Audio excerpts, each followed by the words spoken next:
سلامونه، نیکې هیلې، احترامات کتونکو.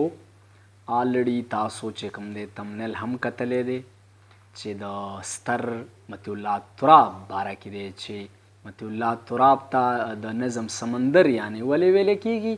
د نظم سمندر دا یو وخت کې په افغانستان کې یوه مشاعره منعقد شوې وه چې د پاکستان نه د دې لرې پښتونخوا نه چې کوم دی دانش یعنی بغداد دانش او شاهنواز باقر دا دواړه هلته کې تللي وي، یعنې هغوی چې کومه دی هم هغوی ته هم دعوت ورکړی و، هلته کې هغه مشاعره کې هغوی هم ګډون کړی و. نو په ژوندون ټي وي باندې دغه مشاعره موجود ده، تاسو به کتلې هم وي او یا که نه مې کتلي نو تاسو یې کتلی شئ.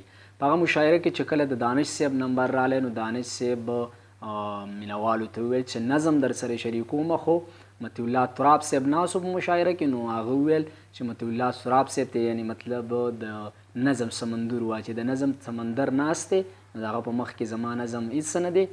نو د دغه وجې نه ما دغه ویډیو ضروري وګڼله چې دغه ویډیو تاسو سره شیر کړمه چې د نظم یعنې سمندر دی. ولې چې مطیع الله تراب وایي چې ما د 2500 نه بره نظمونه لیکلي دي، حالانکې دا هم وایي چې ماته شمار نه دی معلوم، خو بیا هم دغه هغه ټاکنه کړې ده، یعنې دغه خبره یې کړې ده چې زما چې کوم دی د 2500 نه بره نظمونه دي. والډي تاسو به نظمونه اورېدلي هم وي چې نظمونو کې انقلابیت پروت دی او داسې نظم دی چې ډېر حیران کن نظم هغه ویلی دی، لیکلی دی او ډېر زبردسته.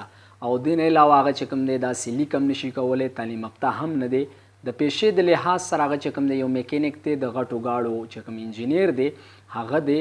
نو یو ښه شاعر دی، ډېر زبردسته شاعر دی او زما د خوښې شاعر دی. نو دغه ویډیو مې د هغه دپاره وکړله چې مطیع الله تراب زما د خوښې شاعر دی او د نظم سمندر دی، د پښتو د نظم سمندر دی.